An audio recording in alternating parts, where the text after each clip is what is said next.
Namaste, I am Dr. P.V. Kishore. Hi everyone, how are you? Welcome to my channel, Dr. P.V. Kishore Hub. In this channel, you can learn electrical and electronics engineering technologies and other useful information. So, we will see today's topic. Now, Colpitt's oscillator. Colpitt's oscillators is a type of LC oscillator which falls under the category of harmonic oscillator and was invented by Edwin Colpitts in 1918. Figure 1 shows a typical Colpitts oscillator with a tank circuit in which an inductor capital L is connected in parallel to the serial combination of capacitors C1 and C2 shown by the dotted line. You can see the diagram. Other components in the circuit are the same as that found in the case of common emitter CE, which is biased using a voltage divider network. That is, capital R suffix C is the collector resistor, capital R suffix E is the emitter resistor, which is used to stabilize the circuit, and the resistors capital R1 and capital R2 form the voltage divider bias network. Further, the capacitors C suffix I and C naught are the input and output decoupling capacitors, while the emitter capacitor C suffix E is the bypass capacitor used to bypass the amplified AC signals. Here, as the power supply is switched on, the transistor starts to conduct, increasing the collector current capital I suffix C, due to which the capacitors C1 and C2 get charged. On acquiring the maximum charge feasible, they start to discharge via the inductor capital L.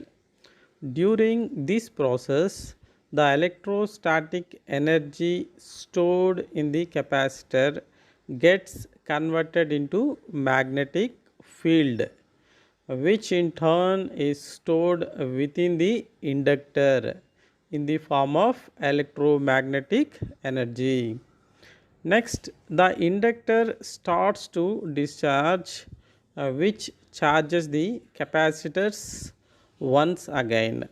Likewise, the cycle continues, which gives rise to the oscillations in the tank circuit.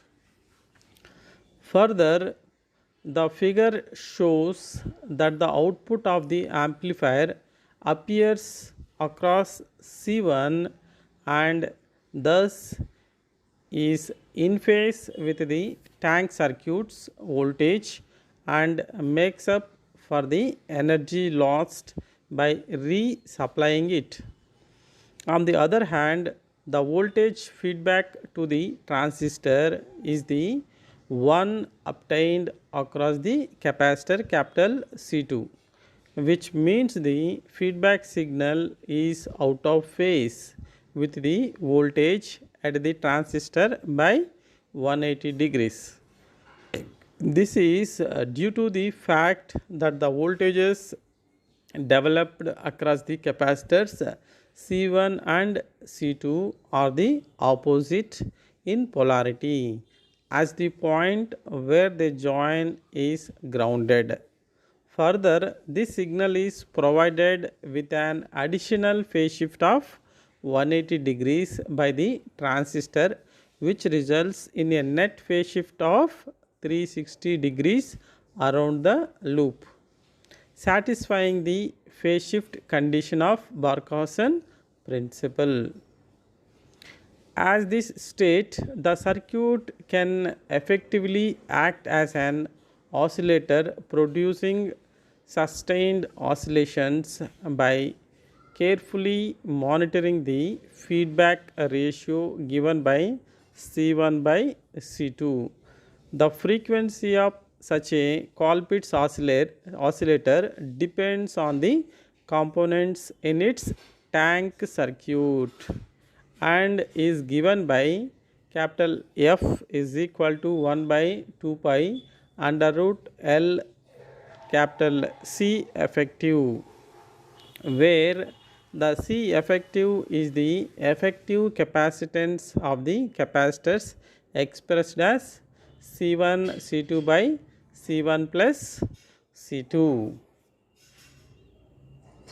As the result, these oscillators can be turned either by varying their inductance or the capacitance. However, the variation of L does not yield a smooth variation. Hence, they are usually turned by varying the capacitances, which are generally ganged. So, due to which a change in any one of them changes both of them. Nevertheless, the process is tedious and requires special large valued capacitor. Thus, the Colpitts oscillators are seldom preferred in the applications where in the frequency varies but are more popular as fixed frequency oscillators due to their similar or a simple design. This is about Colpitts oscillator.